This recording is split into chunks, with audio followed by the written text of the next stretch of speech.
Private स्कुलमा के भइरहेछ भन्दा स्टुडेन्टहरूलाई एकदम फोकस गरेर पढाइरहेछ र गभर्मेन्ट स्कुलमा चाहिँ एउटा just for the time pass उनीहरूलाई किन भन्दा सरकारबाट तलब आइरहेछ उनीहरूले त्यति फोकस गरेको मैले देखेन। म कुनै एकछिन शिक्षकहरू म कुनै शिक्षक म विद्यार्थी हो तपाईँहरूको विरोध गर्न आएको होइन। मैले सही देखेको कुरा बोल्न पाउँदैन भनेपछि त्यो स्वतन्त्रताको र अर्को कुरा के भन्दाखेरि कस्तो भन्दाखेरि यदि यो आन्दोलन विद्यार्थीको र शिक्षा प्रणाली नै सुधार गर्ने भनेपछि त्यो के व्यवस्था हुनुपर्छ भन्दा विद्यार्थीको एउटा बुझाइ अनुसार सम्पूर्ण नेपाली नागरिक तथा निजामती कर्मचारीका बालबच्चाहरूले कक्षा 12 सम्मको शिक्षा सरकारी विद्यालयबाट नै उत्तीर्ण गरेको पाउनुपर्ने व्यवस्था हुनु पर्यो र 12 सम्मको अनिवार्य शिक्षा निःशुल्क हुनु पर्यो। किन भन्दा जुन एजुकेसन सिस्टम अहिले काठमाडौँमा छ त्यो एजुकेसन सिस्टम जुम्ला हुम्ला जाजरकोट जुन यो नेपालको सबै ठाउँमा छैन, सबै ठाउँमा त्यही किसिमको पहुँच छैन, पूर्वाधारको विकास छैन र शिक्षा भनेको एउटा त्यस्तो फ्याक्टर हो जसले देशको ओभरअल डेभलपमेन्टमा एकदम भाइटल रोल प्ले गरेको हुन्छ।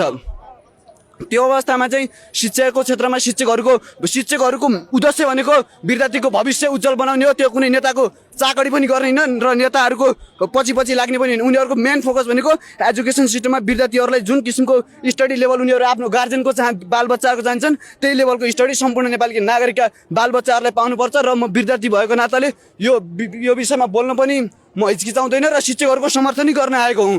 तर गलत कुरालाई गलत र सही कुरालाई सही भन्न मलाई कुनै किसिमको रोग छैन। विद्यार्थीकै भविष्यको लागि हामी आन्दोलनमा छौँ भन्नुभएको छ नि? हजुर हो।